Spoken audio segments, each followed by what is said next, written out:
خواتین حضرات، نوازش کرم آپ کا۔ اب ہم حاضرین آپ کے سامنے طلسم ہوشربا سے جو داستان امیر حمزہ کا ایک دفتر ہے، ایک مختصر داستان اس سے پیش کریں گے۔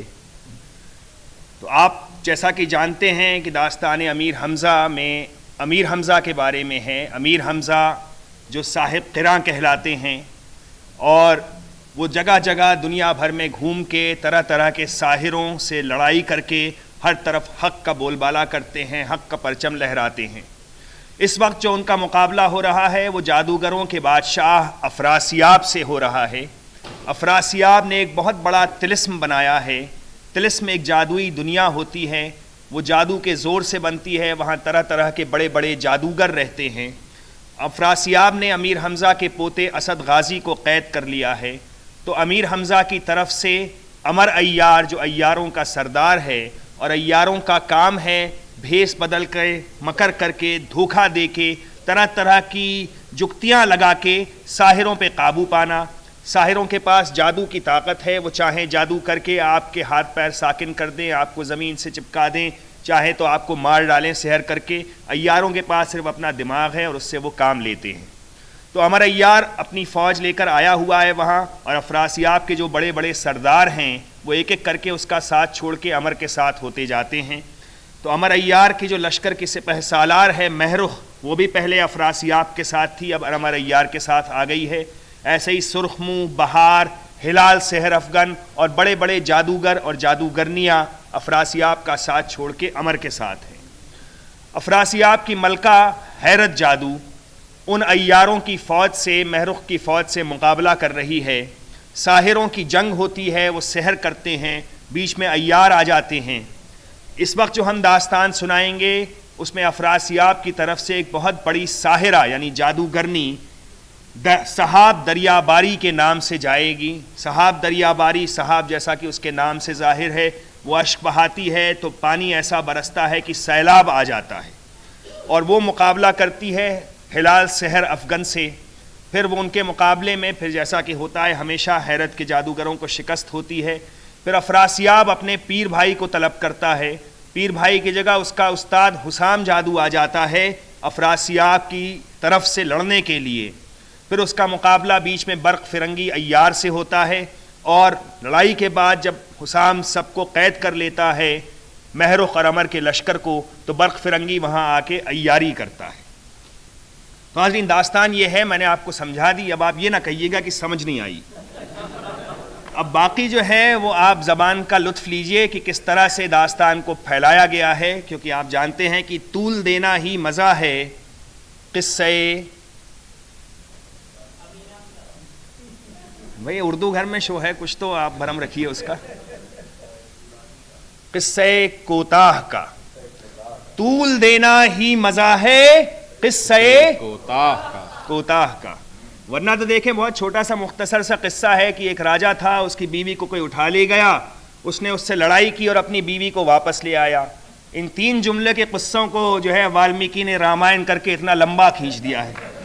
تو طول دینا ہی مزہ ہے قصے کوتاہ کا، اور ایک پھول کا مضمون ہو۔ بہت مجھے اطمینان ہے کہ یہاں کچھ شیعہ لوگ بھی بیٹھے ہیں زبان کو سمجھنے والے، جو میر انیس کا مسئلہ جو ہے پورا کر سکتے ہیں۔ تو جہاں شیعہ لوگ ہوتے ہیں وہاں میں اطمینان رہتا ہے کہ زبان کی حفاظت کرنے والے لوگ کچھ موجود ہیں۔ تو جناب عالی، یہ چونکہ سید محمد حسین جاہ بھی جو ہیں وہ شیعی تھے، شین سے تھے جی۔ تو حاضرین اس داستان میں آپ غور کریں کس طرح سے صحاب دریا باری کا سحر ہے، وہ کس طرح پانی کا جو جسے امیجری ہے اور کس طرح سے اس کو جہاں صاحب نے برتا ہے، اور پھر عیاری ہوتی ہے تو پھر اس میں کس طرح کی زبان آتی ہے۔ تو زبان کا کھیل ہے حاضرین، اور بیان کا کھیل ہے، ورنہ قصہ تو صرف اتنا سا ہے جو میں نے آپ کو بتا دیا۔ اور جیسا کل یہاں پہ بات بھی ہو رہی تھی جب ہم لوگ یہاں گفتگو کر رہے تھے کہ آپ کا پارٹیسپیشن بے انتہا ضروری ہے، اور آپ جتنا پارٹیسپیٹ کریں گے کھل کے اتنا ہی ہم جو ہیں وہ داستان میں رنگ پیدا کریں گے۔ اور گلزار دہلوی صاحب دہلی کی بےحد موقر شخصیت ہیں حاضرین۔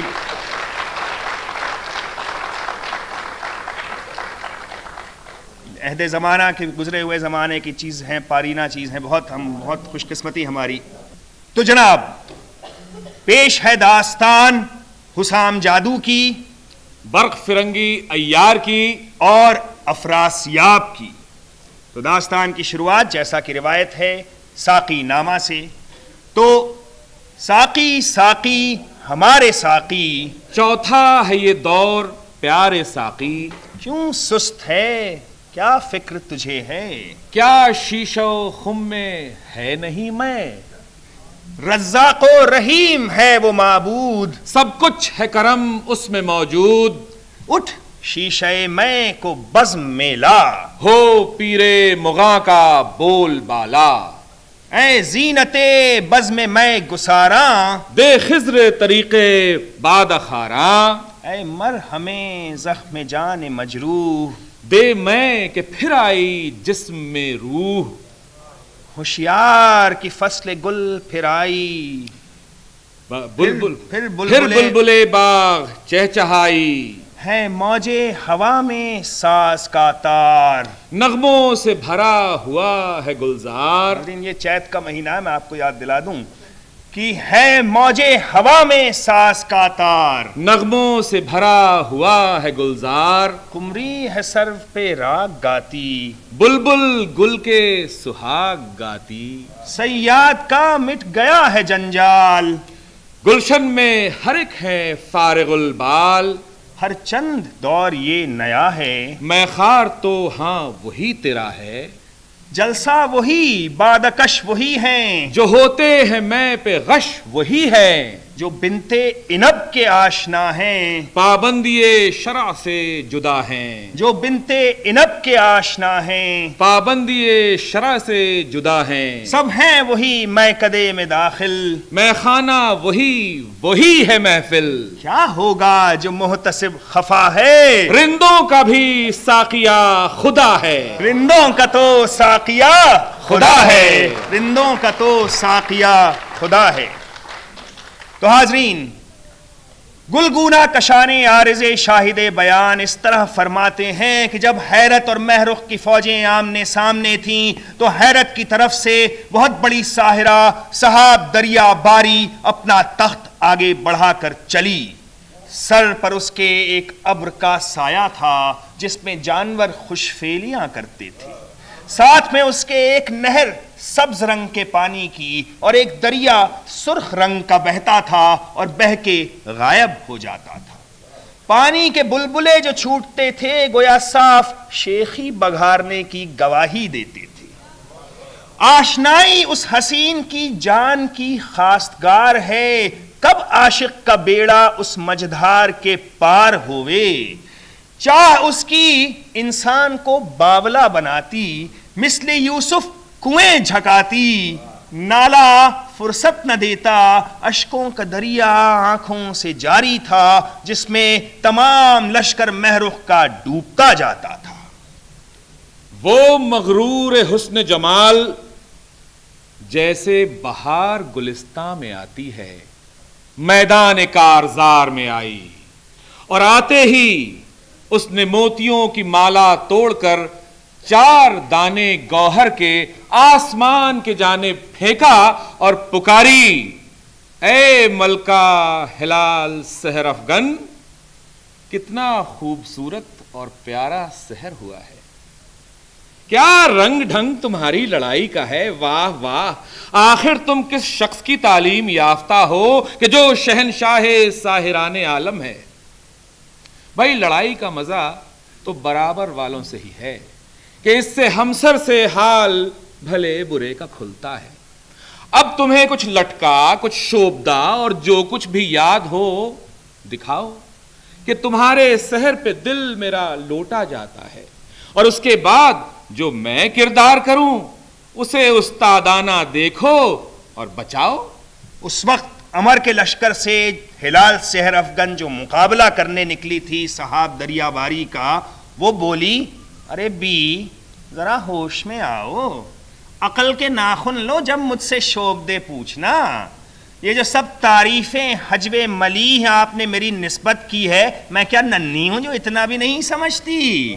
ارے یہ جنگ کا میدان ہے، یہاں زبان کے موکلوں اور تقریر کے بیروں سے کام نہیں چلتا، جو کچھ زبان شمشیر سے ہے وہ سامنے لاؤ۔ تم نے سنا ہی ہوگا، جائے سخن نیست اندر مساف۔ اب جو کچھ حربہ تمہارے پاس ہے وہ پیش کرو، خدا کے افضال سے اور استاد کے اقبال سے جو ہمارے پاس ہوگا وہ ہم بھی تمہیں دکھائیں گے، اس میں کہنا سننا ہی کیا ہے۔ صاحب دریا باری نے کہا خبردار ہو جاؤ اور اس دریائے خیال کے لطمہ اور تاما سے بچو اور نہنگے اجل کی لاما بنو۔ اتنا کہنا تھا کہ سب نے دیکھا کہ آسمان میں کالی گھٹا چھائی اور میہ قیامت کا برسنے لگا۔ اس میہ کے ساتھ پتھر دو دو من کے برستے تھے اور ساحروں کے سر پہ گرتے تھے۔ سب ساحر جان بچانے کو بھاگے کہ چند ساحروں کے سر شگافتہ ہو گئے۔ لمحہ بھر میں ایک دریائے زخار موجزن ہوا جو تیر و تار تھا، ہزاروں ساحر اس میں ڈوبنے لگے۔ نیچے تو دریا موج مارتا تھا، اوپر سے پتھر برستے تھے، سب اپنی جان بچانے کو ترستے تھے۔ سردی غضب کی ہر ایک جسم کو معلوم دی کہ زمین تمام آب آب ہو گئی، گویا غیرت سے آب ہوئی۔ زال دنیا کے ماتھے پہ کیا شرم سے کیا تمام اندام میں عرق آ گیا تھا۔ اجی طوفان نوح اس طوفان کا ایک نمونہ تھا یا کوئی عاشق بیتاب ہو کر رویا تھا۔ خورشید فلک شرم سے سوکھ گیا تھا اور مثل دریا کے موج مارتا تھا، خوف سے یعنی کانپتا تھا۔ مہر تابہ فلک پہ نہ تھا، پیر فلک اسے گود میں لیے انگیٹھی کی مانند آگ سلگانے کے لیے تاپتا تھا۔ اجی اس وقت یہ حال تھا کہ پانی کی بوچھاریں جو چھوٹتی تھیں تو ایسا لگتا تھا کہ دل دہر سے جو غبار تھا وہ پھوار بن کے گل رہا ہے۔ اجے جناب اس وقت درخت سب پا بدامن تھے لیکن دامن سمیٹنا چاہتے تھے۔ چار خانے دیوار دنیا کے بیٹھ جانے کا ڈر تھا۔ اس طوفان نے سارے عالم میں رسائی پائی تھی۔ بوئے گل جو جنگل میں تھی وہ غنچے میں سمٹ کر گٹھری بن کے رہ گئی تھی، باہر نہ نکلنا چاہتی تھی۔ درخت تمام شراب بور کھڑے تھے۔ تمام فوج مہرخ کی تہو بالا ہو گئی۔ ساحر جو نامیوں نامور تھے سحر پڑھ کے دستک دیتے تھے اور بزور سحر بنگلے بنا کر اپنا بچاؤ کرتے تھے۔ سردی سے سب کانپتے تھے، آگ ممکن نہ تھی، من قلعہ سحر گود میں لیے تاپتے تھے اور آسمان سے جو میہ برستا تھا ساتھ اس کے پتھر برستے تھے۔ سب اپنی جان بچانے کو ترستے تھے اور پتھروں سے ساحروں کے سر جو فغار تھے ایسا لگتا تھا کہ رنگے خونے تازہ سے گلنار ہیں، اور اس وقت میہ اور گھٹا کے بیچ ایسا معلوم ہوا کہ شفق پھولی ہے۔ اس وقت ہلال سحر افغن نے ایک قہقہ مارا کہ سب نے دیکھا کہ اس کے منہ سے جیسے بجلی چمکی ہو، رات کے گرجنے کی آواز پیدا ہوئی اور وہ پکاری جو گرجے ہیں وہ برسیں گے کیا؟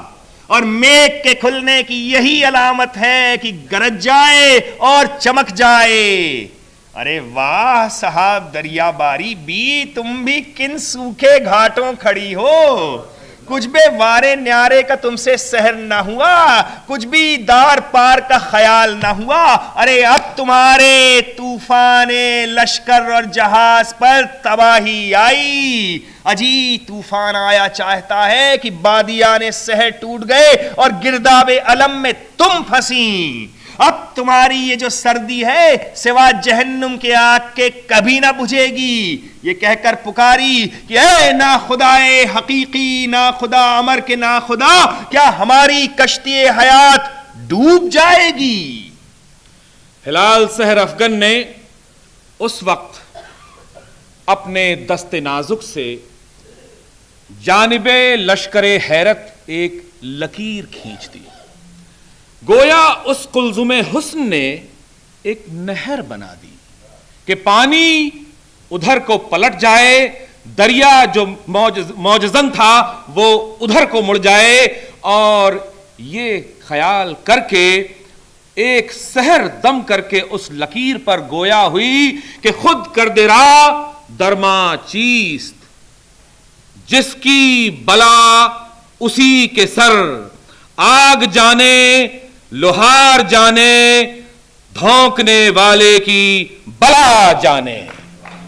ساتھ ہی لکیر کے کھینچنے اور ان کلمات کے کہنے کے وہ دریا جو لشکر مہرخ پہ چلتا تھا وہ پلٹا اور لشکر حیرت کی طرف بڑھا۔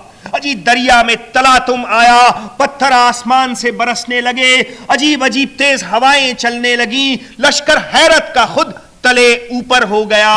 اس کے ساحل جو خجالت میں ڈوبے تھے اب پانی میں ڈوبے، افسران اور ساحران سحر کرتے تھے مگر کچھ نہ ہوتا تھا، پانی میں غرق ہوتے تھے اور واصل جہنم ہوتے تھے۔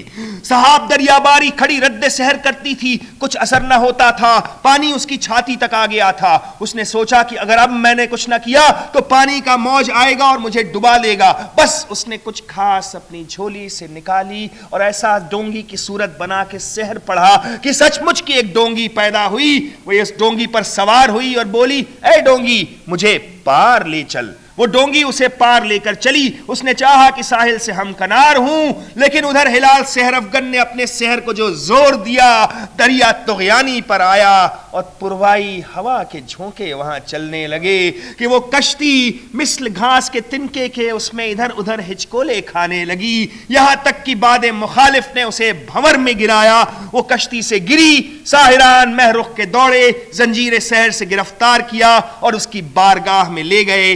حیرت کو خبر پہنچی کہ صحاب دریا باری بھی گرفتار ہوئی۔ اس نے سر اپنا پیٹ لیا اور افراسیاب کو خط لکھ کر مطلع کیا کہ صحاب دریا باری نے بھی شکست کھائی اور گرفتار ہوئی۔ اب حال افراسیاب بدافعال کا سنیے کہ اس نے نامہ اپنے پیر بھائی کو لکھ کے ایک بھیجا، تمام کیفیت اس میں بیان کی، اور دل سے خیال کیا کہ حیرت فی الحال بہت گھبرائی ہوئی ہے، کئی شکستیں کھا چکی ہے، دلداری اس کی چل کے کرنا چاہیے۔ یہ خیال کر کے اٹھا، شاہ عالی پائے گئے تخت پر سوار ہوا، گھنٹے ناقوس بجنے لگے، وہ تخت بروئے ہوا دوشے ہوا پر اڑتا ہوا چلا۔ ایک ابر کا سایہ شاہ کے تخت پر ہوا، موتی آسمان سے برسنے لگے، گھنٹے ناقوس کی صدا آنے لگی۔ وہ نازنینان جو اس کا تخت لے کر آئی تھی رنگ کھیلنے لگیں، پچکاریاں چلانے لگیں، مقیش اڑانے لگیں۔ مقیش کے تار آسمان میں جو جگمگاتے تھے ایسا لگتا تھا کہ ستارے ٹوٹ رہے ہوں۔ جناب صدائے دور باش سے گوشے فلک کر تھا، خلاصہ یہ کہ بڑا کر و فر تھا۔ شاہ جادوگران اس حشمت سے رواں تھا کہ بنا وہ قصر رش کے برج مہتاب، آسمان سحر کے خورشید آپ، زیاں پر آنکھ ٹھہرے اس کی کیا تاب۔ آپ کا ہمسر ہے دنیا میں کہاں، ہزاروں لاکھوں بجتے تھے گھنٹے ناقوس، چلے آتے تھے شعلہ اڑاتے ساتھ، ہزاروں اشتہے اڑتے ہوئے ساتھ، چلے آتے تھے شعلہ اڑاتے ساتھ۔ شاہ جادوان اپنے اس تخت کو لے کر بسد حشموں وہاں اترا حیرت کے لشکر میں، اور جیسا کہ حاضرین آپ سب کو معلوم ہے کہ حیرت بمقابلہ مہرخ اپنی بارگاہ میں اتری ہوئی ہے کہ اچانک ابر سرخ ظاہر ہوا، سواری افراسیاب کی پیدا ہوئی، طبلے پر تھاپ پڑتی سنائی دی، بادشاہ فلک پر سے نیچے اترا تھا۔ حیرت جادوگرنی اس کے سامنے آئی، مجرا کیا، استقبال کیا، اور دونوں بارگاہ کے اندر داخل ہوئے۔ نازنینان جو بادشاہ کے ساتھ آئی تھیں درے بارگاہ پر ٹھہری، بعض عہدے لیے ہاتھ میں بادشاہ کے ساتھ اندر گئیں۔ سارا انتظام ہو گیا کہ کوئی بھی شخص باہر کا اندر نہ آنے پائے۔ بادشاہ تخت پہ جا کے بیٹھا، ملکہ پہلو میں، اہل دربار اپنی اپنی جگہ متمکن ہوئے۔ شراب کا پیالہ گردش میں آیا،